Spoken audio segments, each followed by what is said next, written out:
Sisi leo tumekuja hapa kumuomboleza ndugu yetu kiongozi ambaye tungependa kuomba the media and the entire country to refer to him as a solid, committed leader, someone who was dependable, someone who was a family man. Hii upuzi ingine wanaandika, sisi sote tunashangaa. Why would people want to tarnish a man that was so honorable? So to the media, please, we are so disappointed and would appreciate if you reported actually what Honorable Were was.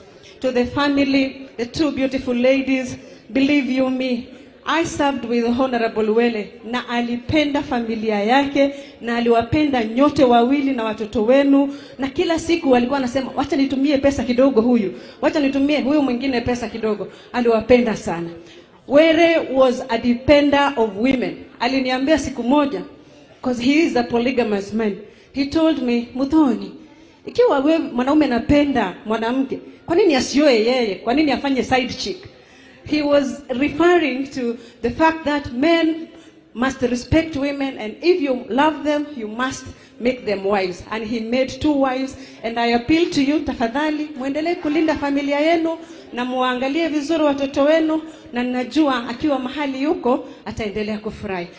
Right Honorable, His Excellent Prime Minister, Were alikupenda sana sana. Kutoka kwa roho yake alipenda ODM, lakini wewe alikupenda personally and deeply. Na mimi najua umepoteza rafiki.